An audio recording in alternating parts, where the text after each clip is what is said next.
non cambia per se e por ciencia infusa, non?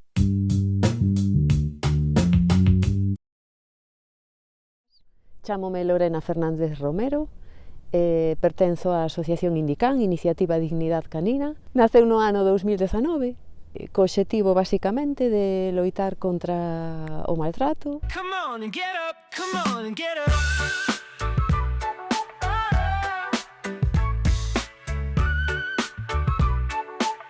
Evidenciar e visibilizar o que moitas veces por unha cuestión de costume, de tradición e de ser asumido como unha forma de ter aos cans ao pé da casa, pois non se percibe como maltrato, que é o encadeamento permanente ou a maior parte do tempo, ou a reclusión nun canil ou nunha bodega sin que o can poida sair dese espazo en toda a súa vida, moitos deles, non? E, bueno, denunciamos o evidente cando xa hai maltrato e hai agresión e demais. Agora mesmo está recollido, dende 2017 está recollido na Lei de Benestar e, polo tanto, facendo cumprir esa lei, tentamos que eses cans teñan unha vida digna e non a que...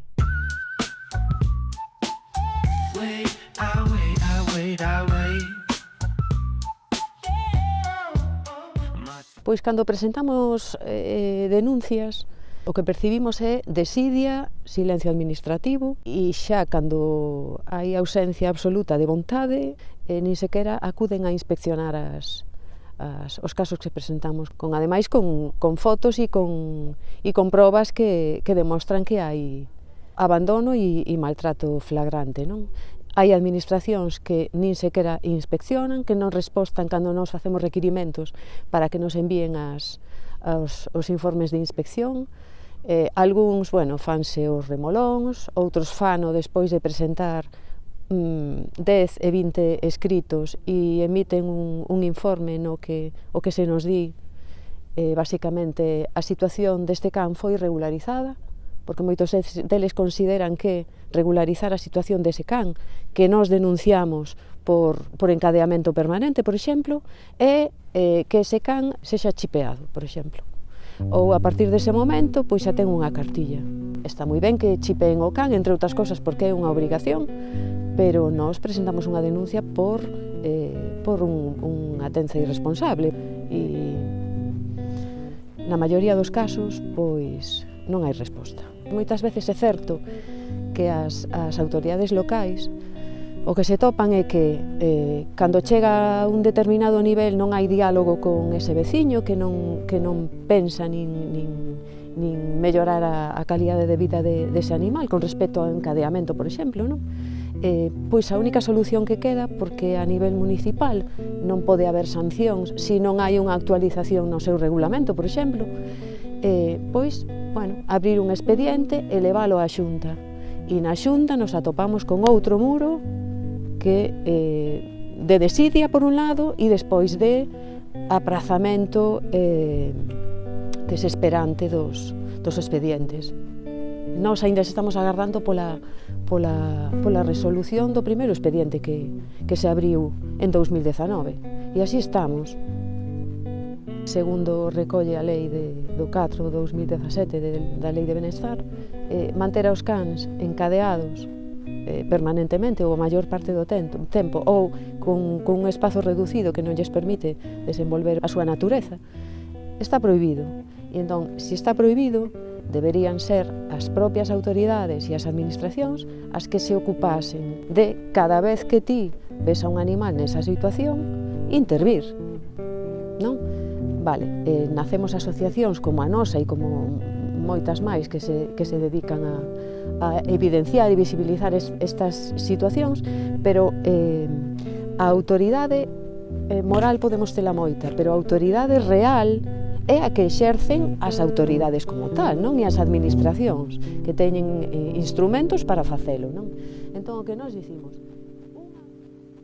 estáse incumprindo totalmente a lei por parte dos propietarios, de moitos, claro, dos que denunciamos evidentemente, e hai moitísimos máis que nós non podemos abranguer todo o territorio, e algo que nos parece aínda peor é por parte das autoridades e das administracións que deberían, primeiro, velar porque eso se cumpra, segundo ou ao mesmo nivel, en paralelo, facer campañas de difusión, de divulgación, de educación, de reeducación, e é a súa obriga, ademais, porque a lei tamén recolle a obriga das administracións na difusión da lei. Decimos nesta lei como si, pois imaginade que con respecto á lei do tabaco, algo que parecía a priori complicado de acadar, a través de, evidentemente, non, multas e sancións importantes, pero sobre todo a través da divulgación e da necesidade de cambiar de hábitos para mellorar a vida de todos, non? Pois en todos os ámbitos ten que ser igual, e no tema animal hai moita desidia e digamos que está á cola dos intereses das administracións. Eso xa o di todo, non? Que metas no mesmo peto as actividades relacionadas cinexéticas coa de defensa e protección dos animais,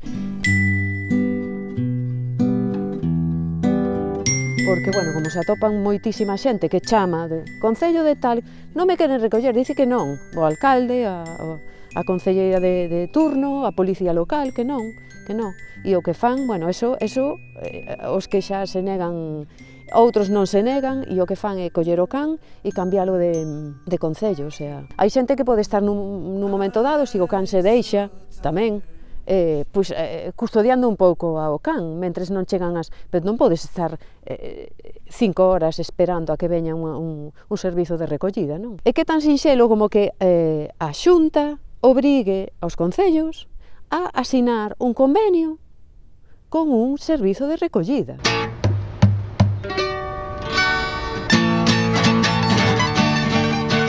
Pois en Mugardos levamos avanzado bastante, a maioría de nós somos desta zona ou da comarca, e cando atopas que hai interese e vontade por parte dos responsables políticos, pois aí imos, non? Fomos a Mugardos como fomos a moitos outros concellos da comarca, e en Mugardos o que atopamos é vontade e ganas de facer. E o primeiro que fixemos foi actualizar a ordenanza municipal de tenza e benestar dos animais de compañía. Fixémolo e a partir de aí estáse desenvolvendo agora, en base a ese regulamento, pois unha nova forma de inspeccionar. A ver, as cousas non son milagros e de pronto todo o mundo asume que ten que ter aos cans dunha determinada maneira, pero evidentemente fixemos campañas de difusión dese ordenamento con buzoneo por cada unha das casas de Mugardos. Temos actividades nos centros escolares. A parte activa dos máis pequenos das casas é fundamental para levar esa mensaxe que eles xa teñen asumida como propia. A relación cos animais dos rapaces xa non é igual do que anteriormente, non? Entón, eso está funcionando moi ben. E despois temos abertas outras accións non relacionadas cos cans, pero si con outros animais que tamén sofren o abandono e a desidia, como son os gatos, non? Presentamos o proxecto ao Concello de desenvolvemento dun CER e actualmente se está desenvolvendo. Están, evidentemente, grazas ao voluntariado que xa existía e que agora, digamos, se está ordenando de outro xeito e ao que se está dotando de medios para poder desenvolver ese traballo que facían elas, digo elas porque a maioría son mulleres, como en casi todo este tipo de actividades. Moitas alimentadoras son persoas maiores e que antes facían, asumindo elas absolutamente todos os gastos, tanto de castración como de alimentación, e agora está asumindo o Concello. E outra cousa importante que se vai a comezar a implementar agora é a sinalización de cada unha das colonias, facer un censo ben feito, porque é un concello pequeno, pero ten, como a maioría dos concellos, moitísimas colonias, tanto urbanas como rurais, non?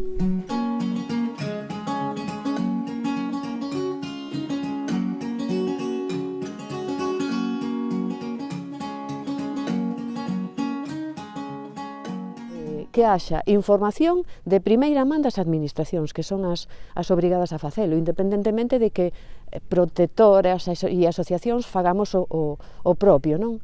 Que a cada casa de Galicia por todos os medios chegase esa comunicación por parte da Xunta de Galicia e dos concellos, para nós é esencial, o sea, a premisa sine qua non para que isto funcione, senón imos dando paus de cego. Imos salvando animais, evidentemente, cambiando a vida dos que podemos cambiar, ou nos deixan ás veces, e desesperando moitas veces porque non hai unha resposta axeitada das administracións nin das autoridades, ou a resposta chega tan tarde que xa chega tarde. A xente, se non recibe unha educación en valores, en convivencia responsable, xa non cos animais, en xeral, é que a xente é moi reticente a cambiar. Hai rémoras do pasado que se repiten, non? Tanto a nivel familiar como nas relacións cos animais. Sería fundamental desenvolver, bueno, a parte dos regulamentos municipais, non? Que se promova que haxa actualizacións dos ordenamentos municipais, que serían esenciais. Promover a esterilización, bueno, de cans e gatos, evidentemente, e que, senón, isto é un círculo, bueno, falábamos antes de que a densidade de poboación é inasumible, e isto multiplícase cada día que pasa, multiplícase por 1000, non? Eso por un lado, as campañas de esterilización por parte das administracións, non?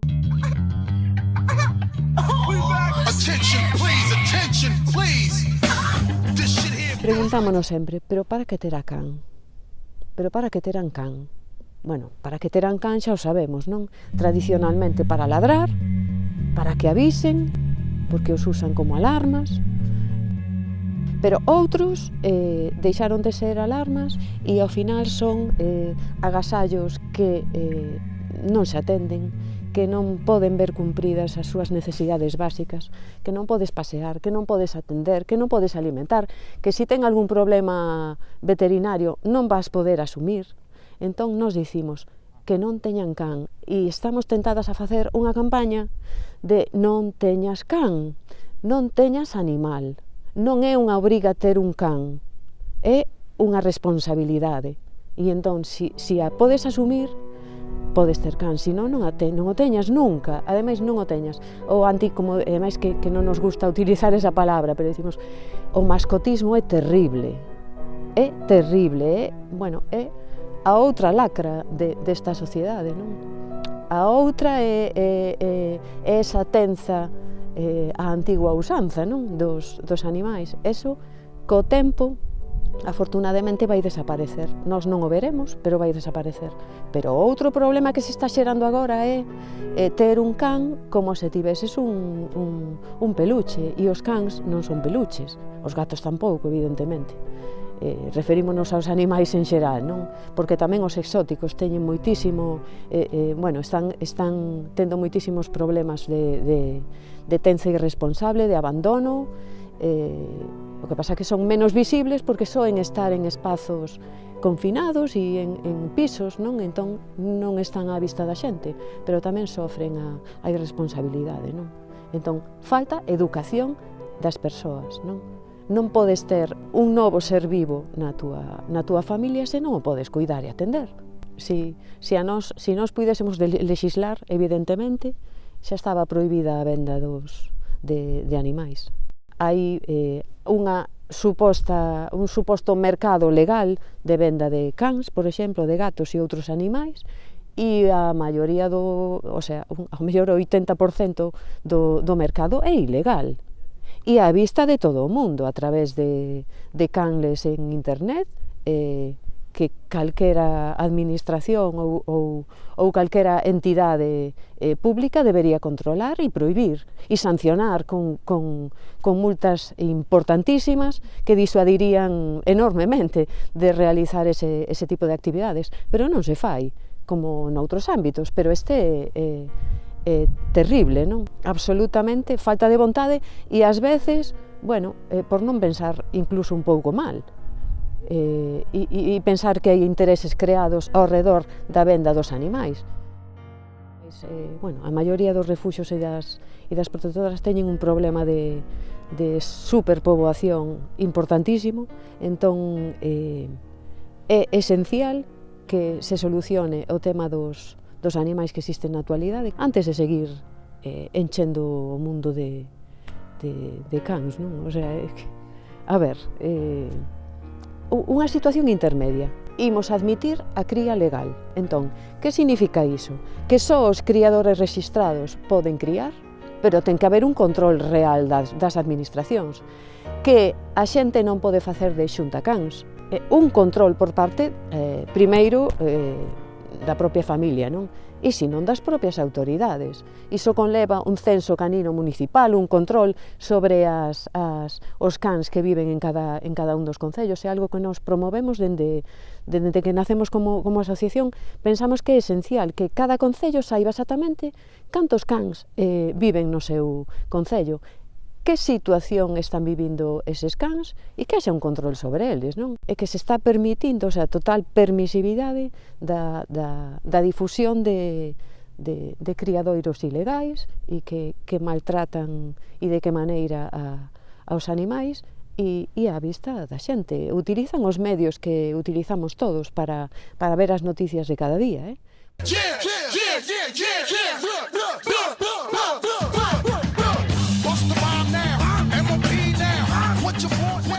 A ver, evidentemente, un can que está perdido e que está desatendido, nalgún espazo tes que atendelo, non? E as administracións teñen a obriga de facelo. Como se fai, ese é o problema, non?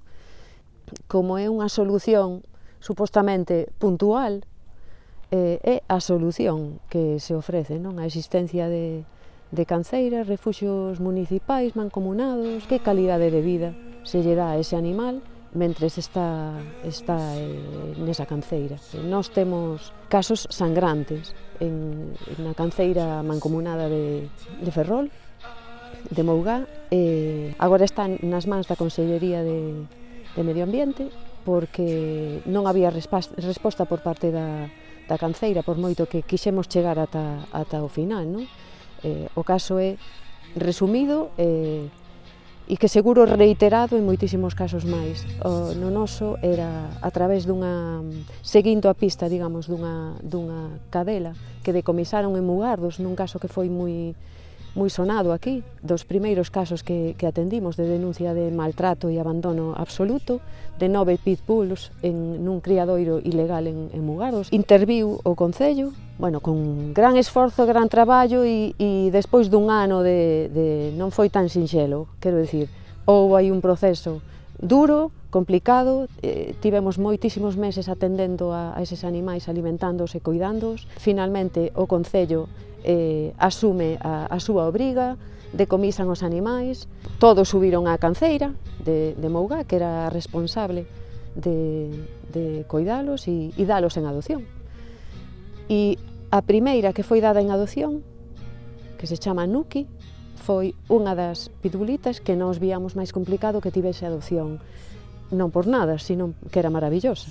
Pero pola cantidad de anos que pasou encerrada e en cadena, desenvolveu unha estereotipia e un estrés terrible, non? E entón necesitaba evidentemente un tratamento dese estrés e de reintegración á vida, non? Ela era sociable con persoas, pero complicado con cans e demais, non? Bueno, e a nosa sorpresa foi cando preguntamos na canceira, opacidade absoluta por parte da canceira con respecto a nós, a pesar de levar un ano detrás da liberación deses cans, que cando soubemos que os cans subían a canceira, bueno, estábamos realmente preocupados por eles, non? Moi preocupados porque son todos de razas potencialmente perigosas, ian tardar moito en sair e sabíamos que ia ser moi duro pasar dunha cadea a un canil aínda máis pequeno que a cadea, porque aquí tiñan 5 metros de cadea e ali era un canil miserable. Foi dada en adopción Nuki, non nos quixeron evidentemente por protección de datos dicir a quen se lle deu en adopción. Averiguamos non gracias a eles, pero sí averiguamos, foi dada en adopción a unha persoa con antecedentes penais, sin licencia, e foi dada en adopción sen castrar. Todo iso. Disto enterámonos hai poucos meses. Presentamos denuncias pertinentes e resulta que ese mesmo individuo ten un criadoiro ilegal en San Sadurniño, que tamén denunciamos en abril de 2022, o ano pasado. Ante a parálise e silencio absoluto por parte da Consellería, con respecto a estas denuncias que nos presentamos no Concello pertinente e na Mancomunidade de Concellos, que é a responsable da canceira de Mougá, fixemos chegar á Consellería o caso, non? Porque non sabíamos se o propio Concello de San Sadurniño fixera chegar a propia denuncia. Si lle fixera chegar a denuncia, non? Outra vez, un muro da Administración, a Consellería non respostaba aos continuados requirimentos que fixemos. Recurrimos á Valedora do Pobo e, grazas á intercesión da Valedora do Pobo, o que están facendo agora, en febreiro de 2023, é un requirimento á canceira de Mougá para que faga chegar toda a documentación relacionada coa adopción desa cadela e que nós sabemos, ademais, porque soubemos quen atendeu veterinariamente a Nuki nunha clínica veterinaria de Ferrol con todos os cachorros mortos. É dicir, estaba sendo utilizada para criar, evidentemente. Bueno, pois ese caso, agora mesmo, recibimos a semana pasada unha carta da Consellería dicindo que había un requerimento a Mougá para que aporte toda a documentación relacionada con esa cadela e un requerimento para que, digamos, un oficio a Seprona para que acuda de novo a finca de San Sadurniño e, se Deus quere, e isto funciona dunha vez, decomisen eses animais. Cousa que solicitamos dende o primeiro momento, evidentemente. O primeiro que solicitamos foi o decomiso deses animais para seren protegidos, porque estaban sendo utilizados para criar. Este señor xa tiña antecedentes, tipos o nome só o nome, e xa aparece todos os casos anteriores, con resolucións no DOGA e demais. E se lle deu unha cadela nunha entidade mancomunada que supostamente estaba protexendo a uns animais decomisados dun anterior maltrato. Así estamos. Os cans subiron en 2020, o sea, xa estivo en mans deste elemento, estiveron Nuki e o resto dos cans, e nós presentamos a denuncia en San Sadurniño en o ano pasado, en abril de 2022, solicitando urxentemente decomiso deses animais encadeados e vivindo en bidóns. Bidóns, nunha finca sin pechar, por suposto, claro, nin núcleo zoolóxico, nin licencia, nin permiso, nada, nin en San Sadurniño nin en Ferrol, que tiña dous domicilios o elemento este. Con respecto á situación dos mal chamados perigosos, consideramos esencial a prohibición da venda e cría, e que a densidade de cans potencialmente perigosos que viven en canceiras e que morren lamentablemente, porque esa é outra, é dicir, o sacrificio cero son dúas palabras maravillosas e esenciais, pero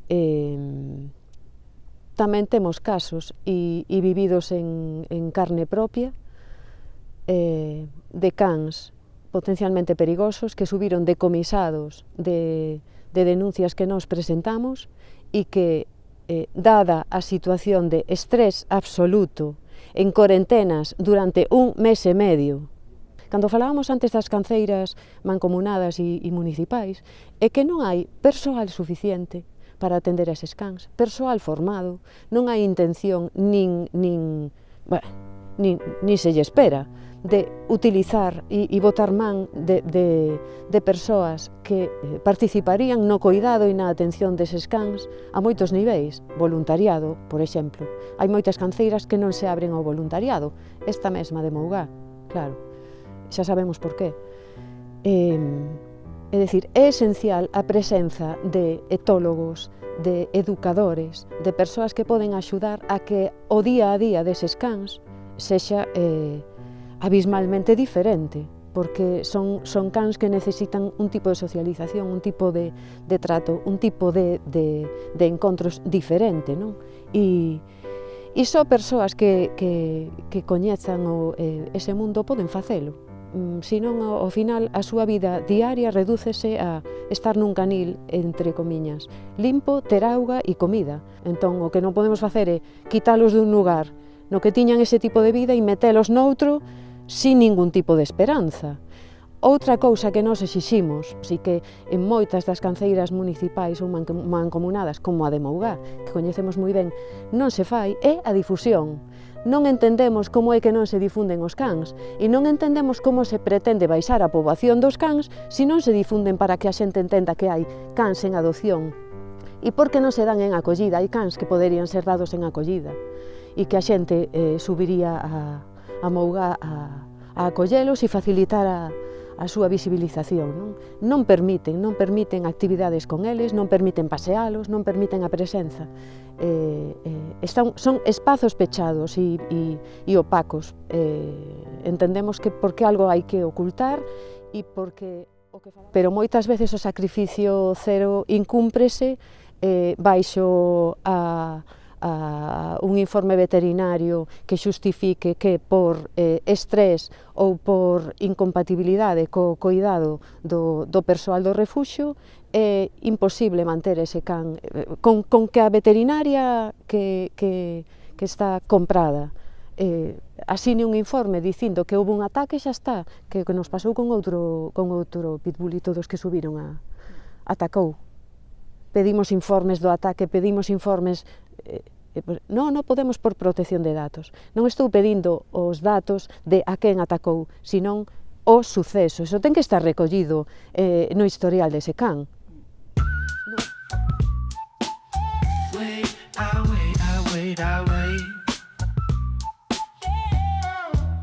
Esencial a derogación da lei PPP, é dicir, que exista unha lei dentro un artigo, toda unha legislación dedicada a discriminar a uns animais sobre outros polo seu aspecto e pola forza da súa mandíbula, e que nos parece demencial, non, é que nos parece ilegal e racismo absoluto. E o que non podes facer é precisamente aos que máis protección necesitan illalos e excluílos, non? É como se faz unha lei para a defensa das mulleres que son maltratadas e o primeiro que faz é maltratar a aquelas que son prostituídas ou explotadas. Sería o normal eso? Ou será incidir naqueles ámbitos e aquelas persoas que máis o necesitan? Pois exactamente o mesmo cos animais, non?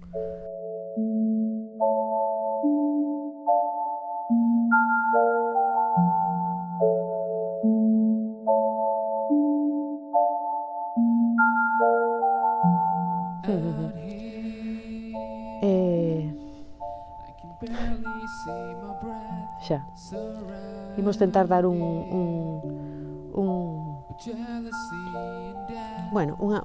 visión positiva, porque tamén hai que ver un pouquiño o vaso medio cheo e ter unha visión un pouquiño global e quizáis un pouquiño cronolóxica.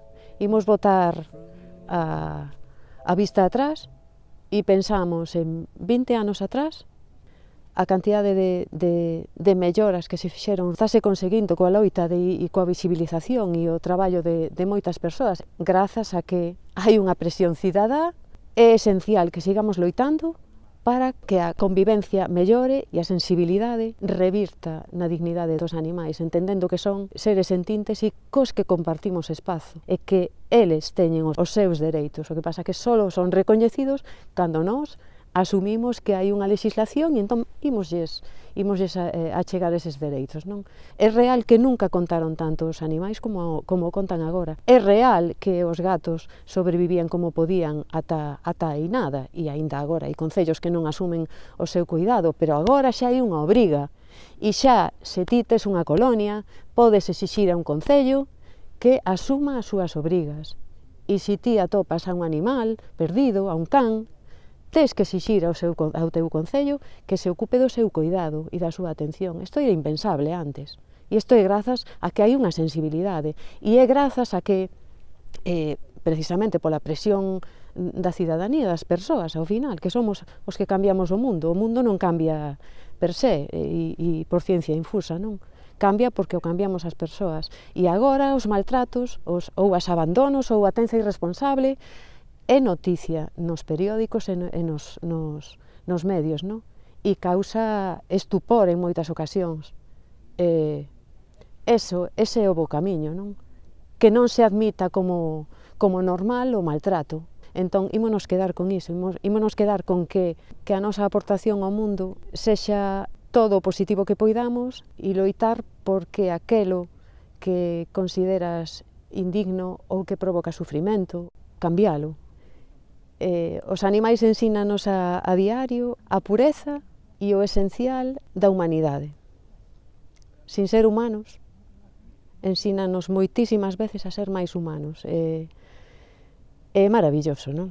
E nos emociona. Tes os sentimentos a flor de pel.